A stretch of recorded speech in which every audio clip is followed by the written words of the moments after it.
Alright guys, here we are. We're going to up close. This is the Skyhook RDTA with your standard velocity style deck. Yep. So what you're going to do is you're just going to kind of pop this top cap off right here just like that. Here's your deck. And as you can see, you've got these nice two posts right here. Just a bit right here. Just about like right there. Right there, here we go. Okay. So here's your, your nice two post deck system. You got 4 holes. So you just pop one lead in each side. And I'll show you guys how to do that real fast.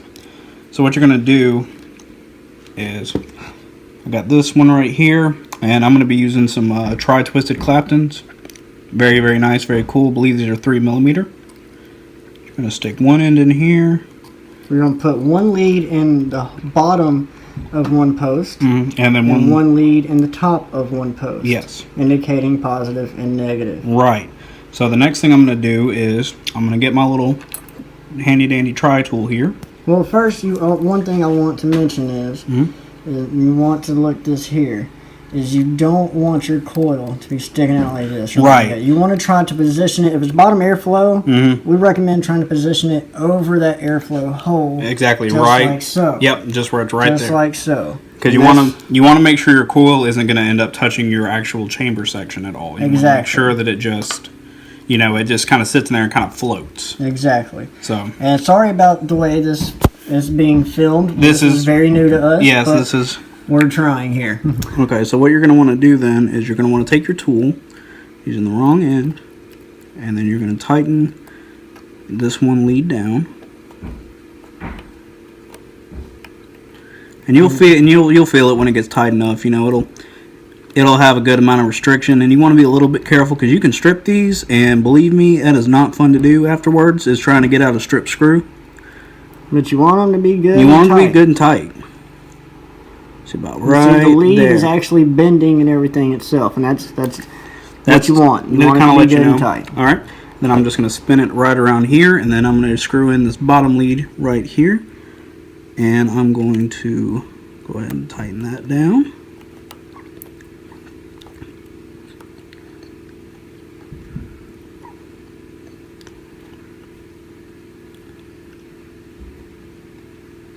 And there's your first coil. There it is. For the most part. For the most part. It's in there. You've officially got it installed at this point. And the next thing you're going to want to do is kind of, bend your leads and then get your wire clippers in here. Snippy snip. I'll close my eyes on this one here. And then I'm going to kind of get in it. Well, you might want to come by. There you go. Coming from the top like that, just right there. And then see if you can snip it off. There it goes.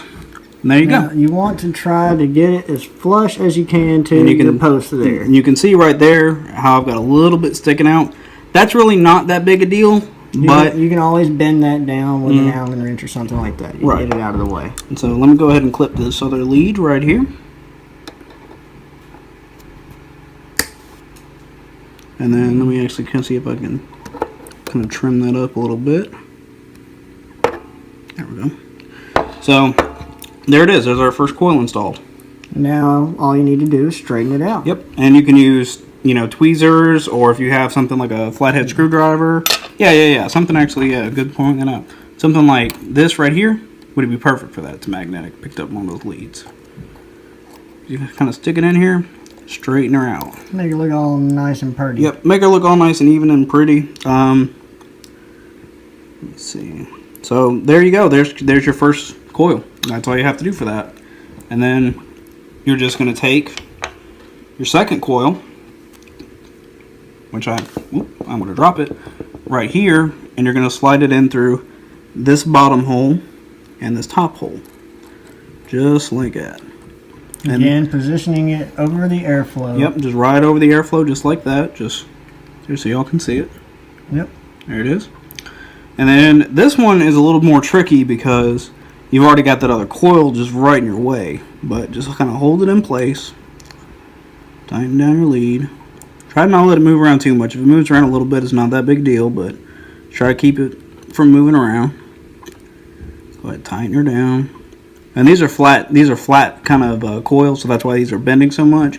If you already have just like a rounded off kind of coil, it's not that bad. But with these flatter coils, it's pretty obvious. Hold it in place. Well, if I can get it in the hole. And then you just go ahead and tighten her on down.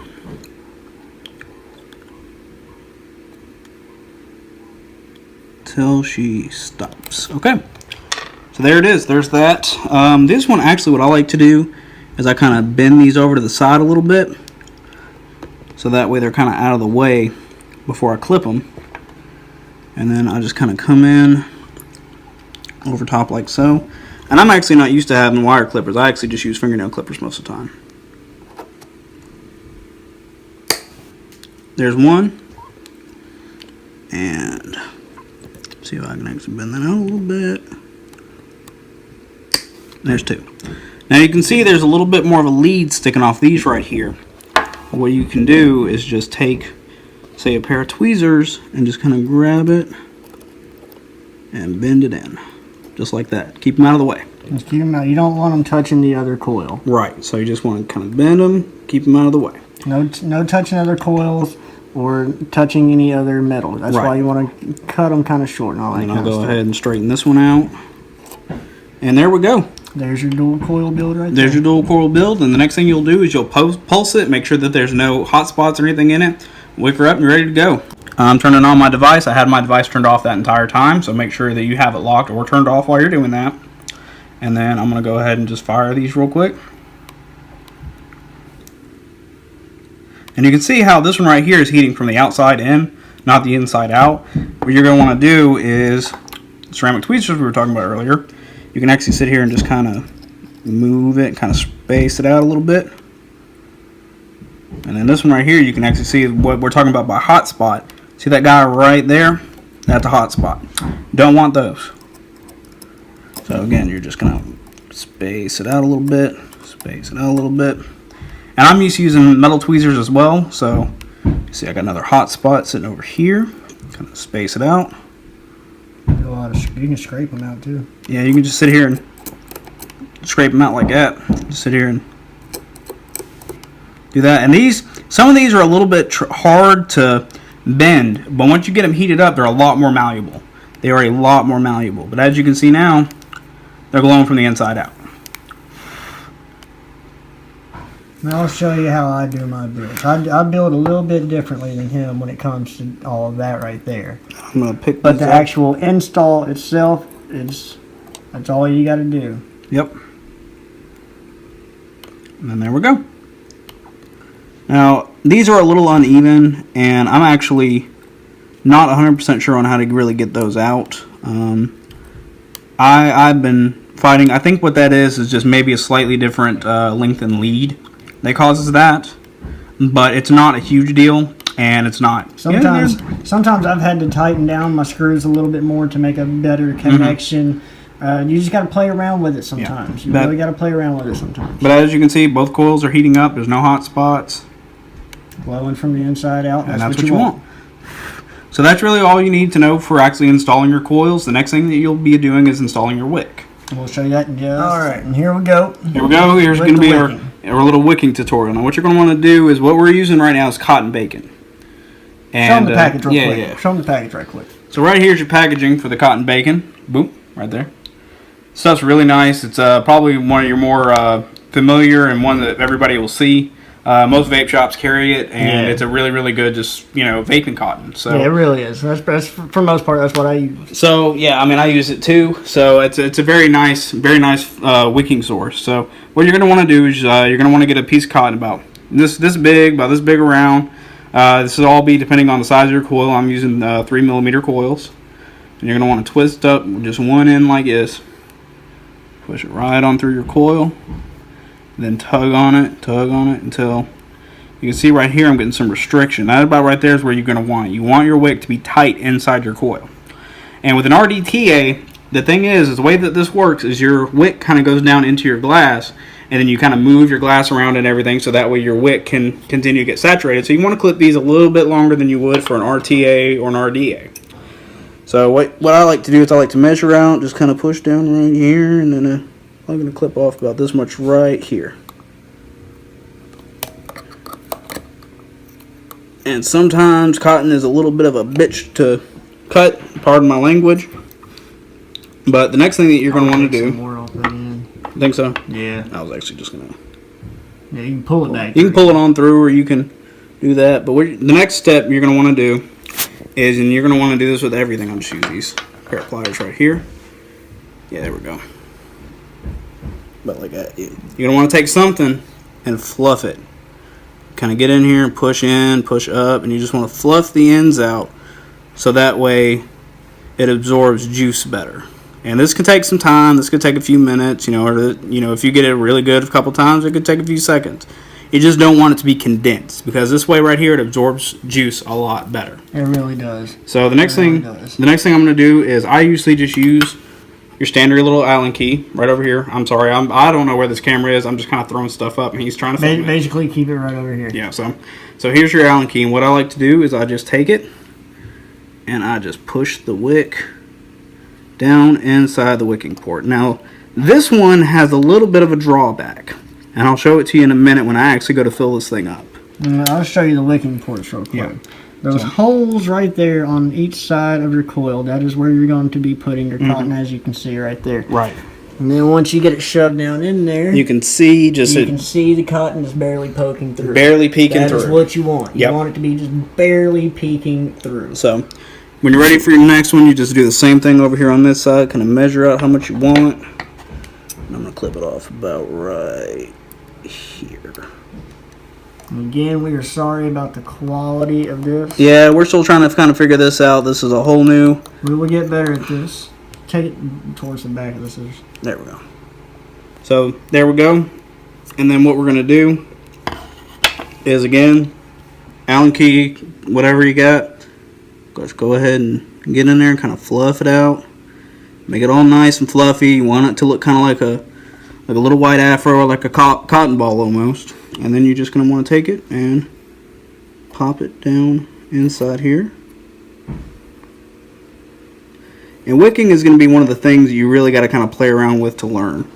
It's something that, you might overwick it, and that might be, you might get some dry hits, or you might underwick it and it might leak on you. But it's just one of those things that you got to learn. Push that kind of over. And it is not sticking out, is it? You cut it a little too short. I think I cut a little. It's a little too short, but I can see it in there though. It'll be all right. Yeah, I'll make it work. So. Yeah, it happens sometimes. You will cut a little too short. You'll cut it too long, but hey, it happens. It does. So. You'll get it figured out. Mm-hmm. And then so the next one we're gonna do, same size piece. Twist up the end to where it'll fit nice and through. There you go.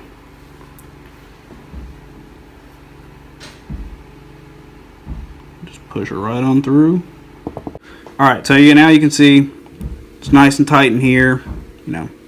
Not super easy to move it around, but it's not so tight to where it's going to break, which is about what you want. Pulled about halfway through.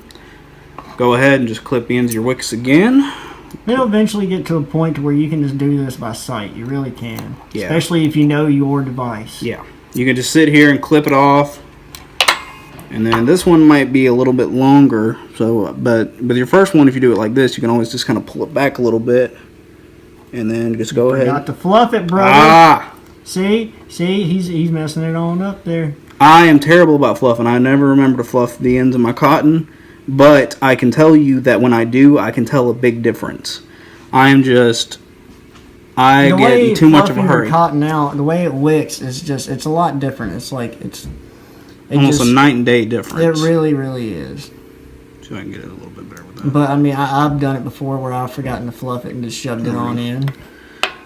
But yeah, you can definitely tell a difference if you fluffed your cotton out well or if you haven't. And then push all that down in there. It just makes it wick a lot faster for some reason. Yeah. And I got it where it's barely peeking through down at the bottom, just barely.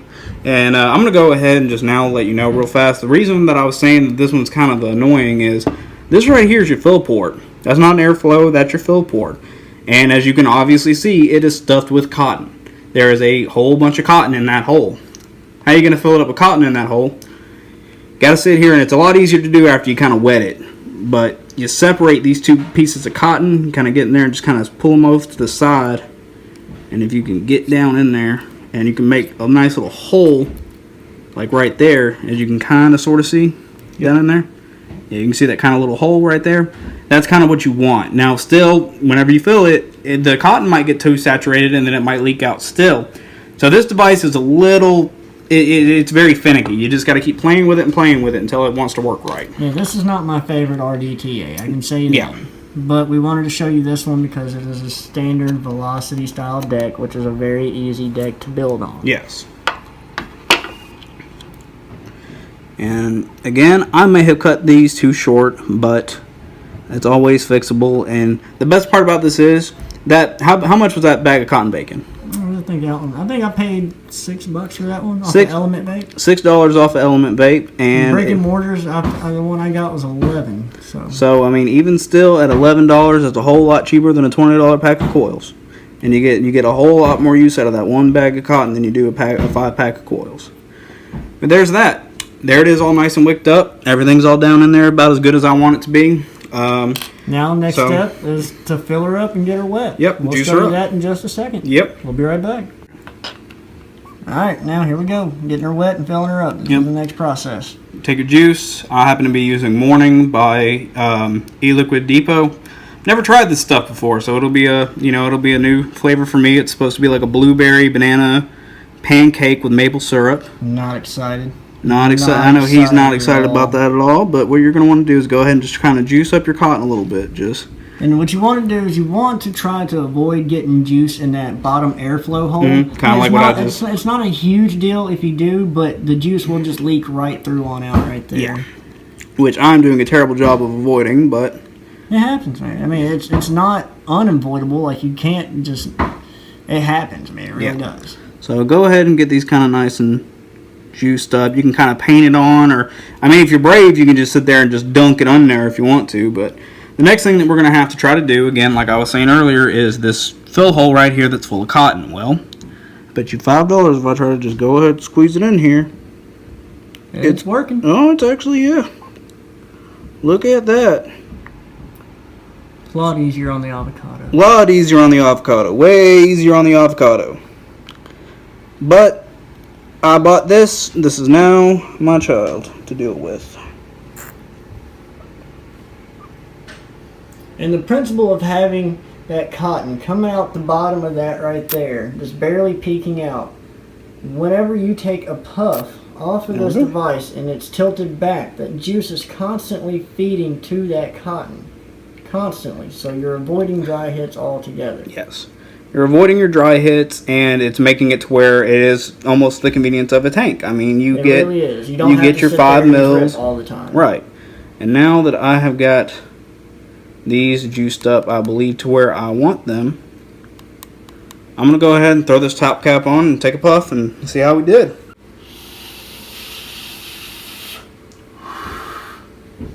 It's hitting. Flavor's alright.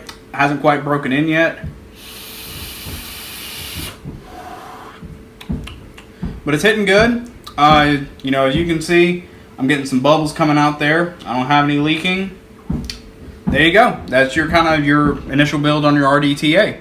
That's all it takes. It's not nearly as intimidating as a lot of people make it out to be. And believe me, if someone like me can do it, anybody can do it. So, this is your Avocado 22 by Geek Vape. Mm-hmm. This is what I would recommend for someone trying to start out, I guess. Yeah. And the reason why is, again, it's because you're a standard velocity style deck. Right. 2 posts here, one on the left, one on the right.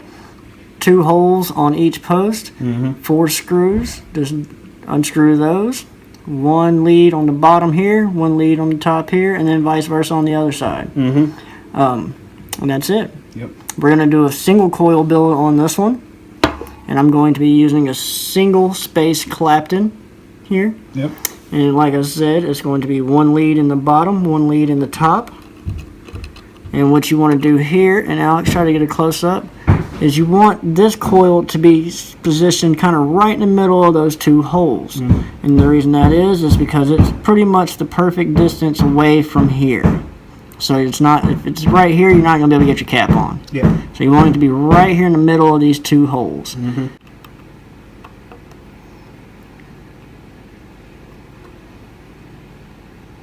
Get her good and tight there.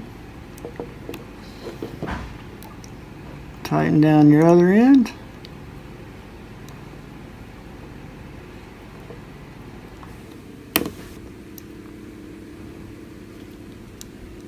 There we go. Okay. And then again, as you can see the two kind of leads being bent. That's how you know you get them in there nice and tight. You're just going to take your snips here and snip those off. Boom. And a boom. That one hit me in the chest. You want to try, sorry about that, bro. You just want to try to get them as flush as you possibly can. Like this one here, well, especially with this device. And I'll show you for good reason why.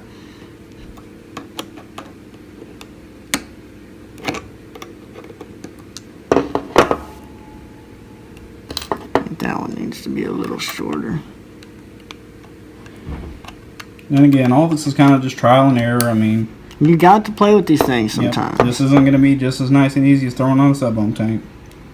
I think I got a little piece of metal in there.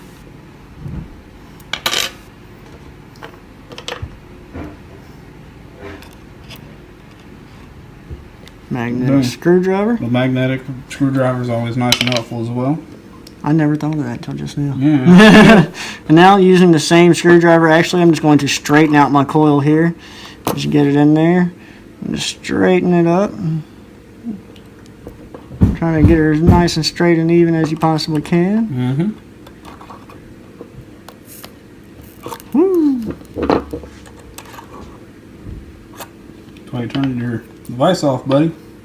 Thought I had it off. And then you're just going to pulse it and get it burning. Boom. Already hot spot. Turn it down just a smidge. Yeah, whenever you're running a single coil, you know, you obviously won't be needing nearly as high as the watt, so you can actually have it kind of turned down a little bit.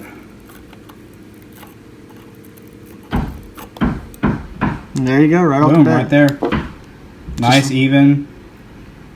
No hot spots. Eating from the inside out. That's exactly what you want. Heating from the inside out. Yep. There we go. Now, just give it a second. Yeah, definitely want to let this thing cool down, because if you're not very smart like me, you might just touch them right afterwards, and they do not feel good. They're hot. Yeah. Very hot. Need heat to make vapor, though.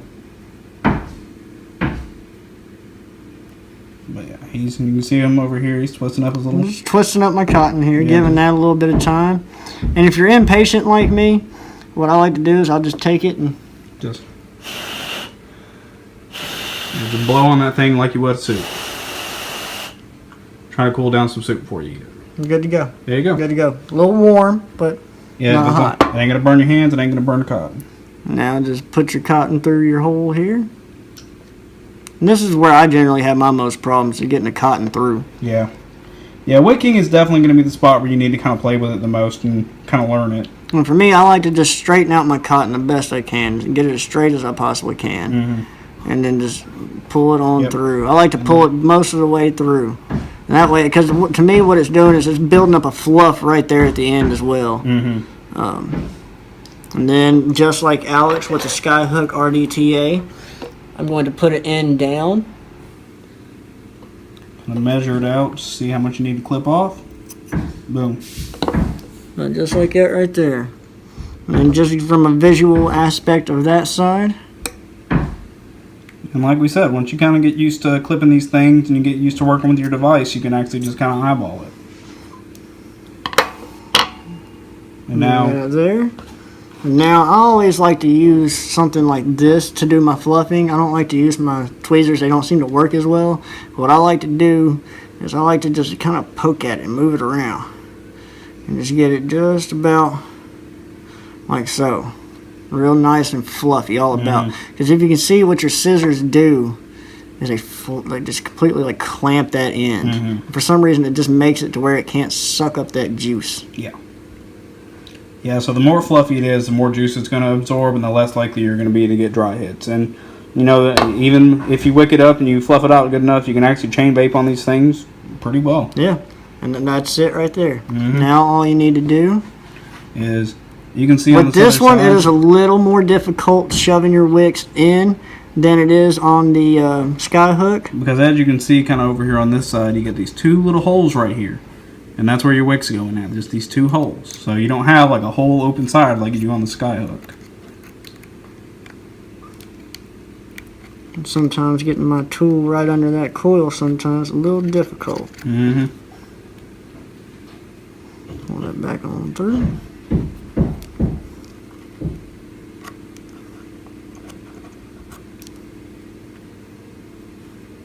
And do the same to the other side. I like to kind of try to get it under the coil. Mm-hmm. To me, it makes it a little easier getting it in over this way under the hole. Well, in the hole, I mean. And just shove it on through.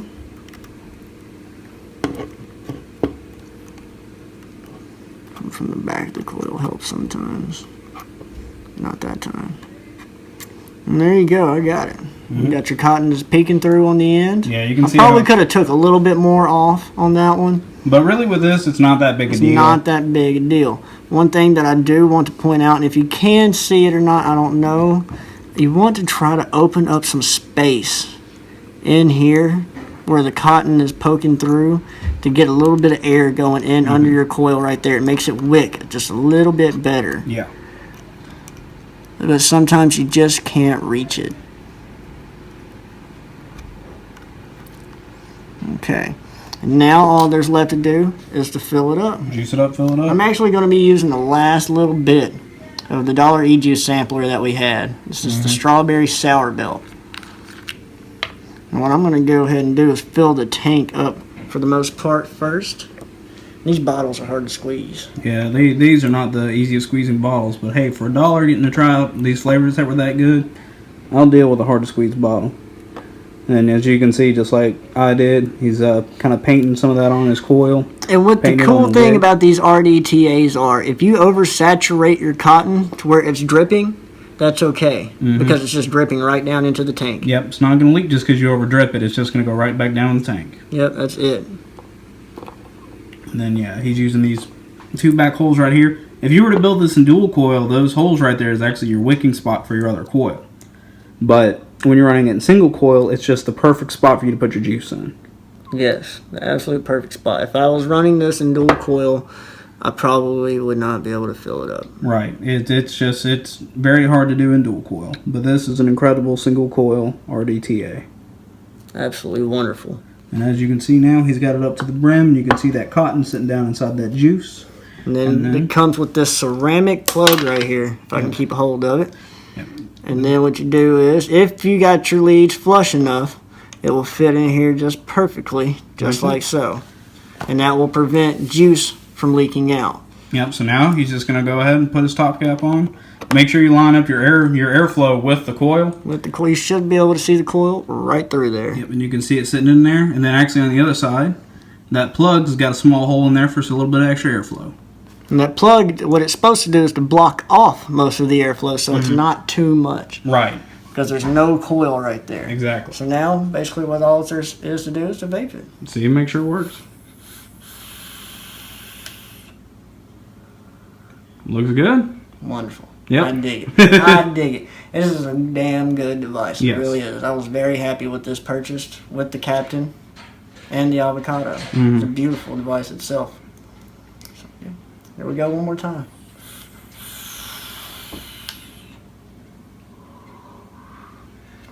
There you go. Yep. And that's your basic dual coil and single coil build. We'll catch you back on the couch here in just a moment. So that's it. That's your basic single and dual coil build on a velocity On style your deck. standard velocity style deck. Hopefully we did better than I thought we did. Yeah, I mean, like we said, this is a whole new concept for us. We've never done anything like this before. This is all whole new territory. So, you know, it's definitely gonna look a little amateurish, and you know, we apologize for that. But You asked, you shall receive. We will get better at it. Yes. But we want to be able to help. If somebody wants my help, I want to give them the help. And I want to do it as quick as humanly possible. If I Yeah. say I'm going to help you, I'm going to help you. right, And so hopefully I was able to help our one good fan out. And I'm not saying that the other fans aren't good. It's just No. we have one solid fan that comments on every single video, likes every single video. And they just happen to want to know how they could progress from a sub-ohm tank to building. And that's what we're trying to help out with. You know? But yeah, so there you go. There's kind of your 101 on how to build on your Velocity style decks. And like he was saying earlier, whenever we get a new type of deck to build on or anything like that, we're gonna make a video. Yes. We're gonna show you. we want to make stuff that you people want to see. So, you know, we had somebody comment and say that this is what they wanted. So they asked me specifically. Right. So what should I do? What should be the next step for me? Being mainly on sub-ohm tanks the entire time. And just my opinion personally, and I'm not going to steer you in a dangerous direction. And that's why I did this easy, simple, dual and single coil build. Because the first time I had somebody do a build on a Velocity style deck on it, they just took it and they just did it and just, here you go. Yeah. They didn't explain anything to me. They didn't they didn't slow down to let me watch them. Right. Or anything like that. Well, I mean, even whenever I've already been building for a little while, and I bought that drip box, a couple of weeks back.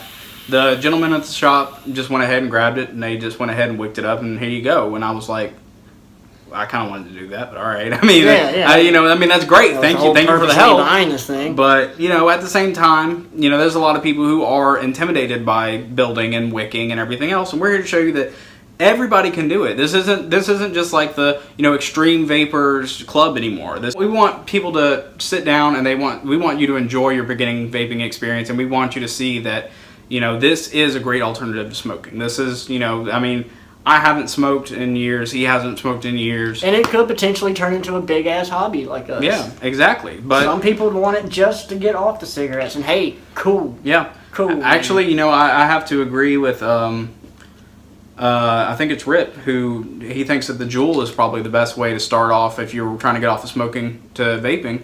I think that that's a fantastic investment. Go ahead and do that. Or if you want to skip that whole process and you don't want to do mouth to lung or anything like that, then go ahead and get, a V8 stick, or find, get an Aspire stick with, Atlantis. Yeah. Or, something like simple. Nice, easy, and simple. Simple. And don't start out with something like this. Yeah, these right here, these are not beginner devices. These are not, if you don't know what... That is beautiful. Oh, yeah, that looks sick.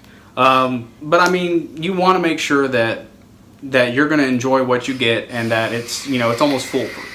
That's what you want. And so, but these things, after a while, they are not. You do have to take time. You have to play with them. You have to tweak it.